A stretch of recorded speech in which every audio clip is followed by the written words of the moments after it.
आरती घर का कोई काम करे या ना करे, पर किचन का काम हमेशा करके रखती।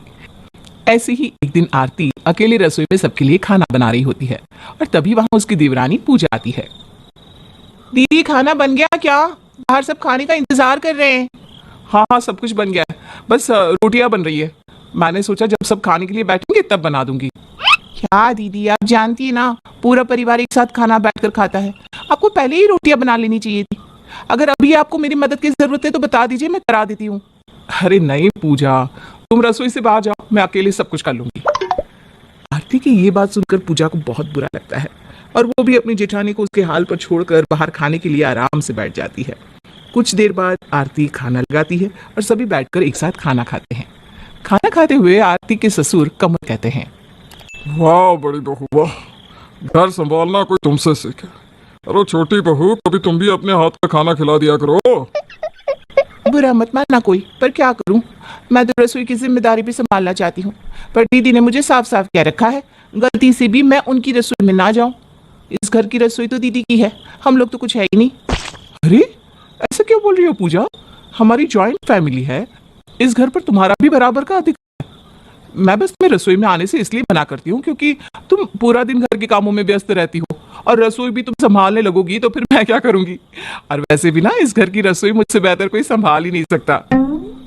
वो तो दीदी, आप किसी को रसोई में जाने दोगी तब पता चलेगा ना कि वो आपसे बेहतर रसोई संभाल पाएगा या नहीं। और भूलिएगा मत, आपसे पहले ये रसोई माँ जी की थी। अगर आपकी जैसी ही सोच माँ जी की होती ना तो ये रसोई आपकी नहीं, आज भी माँ जी की होती। एक रसोई के लिए दोनों देवरानी जेठानी में बहस हो जाती है। उन दोनों की बात इतनी ज्यादा बढ़ जाती है कि वो दोनों अपना खाना भी छोड़ देती हैं।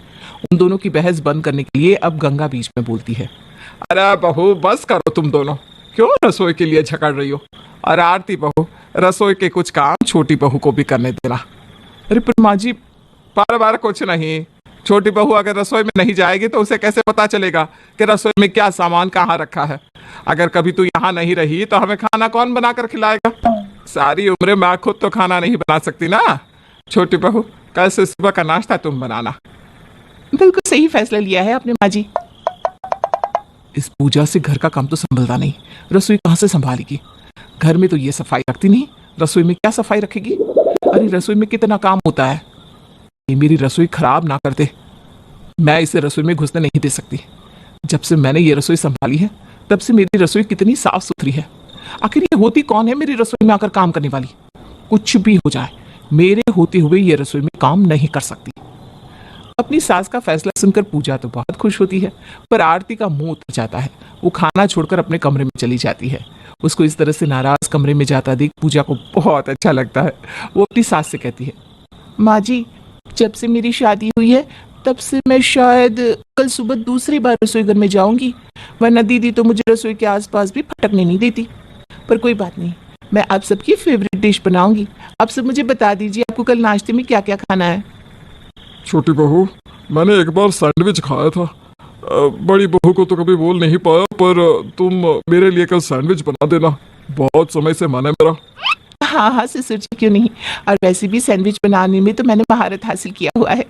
अपनी सास का फैसला सुनकर पूजा आज बहुत खुश थी। अब वो कल सुबह होने का इंतजार कर रही थी, पर ये क्या, उसके उठने से पहले ही आरती रसोई में जाकर सभी के लिए नाश्ता रेडी कर देती है। दीदी, ये सब क्या है? और हर रोज तो आप 7:30 को नाश्ता लगाती थी, आज आपने 7 बजे ही नाश्ता लगा दिया। अब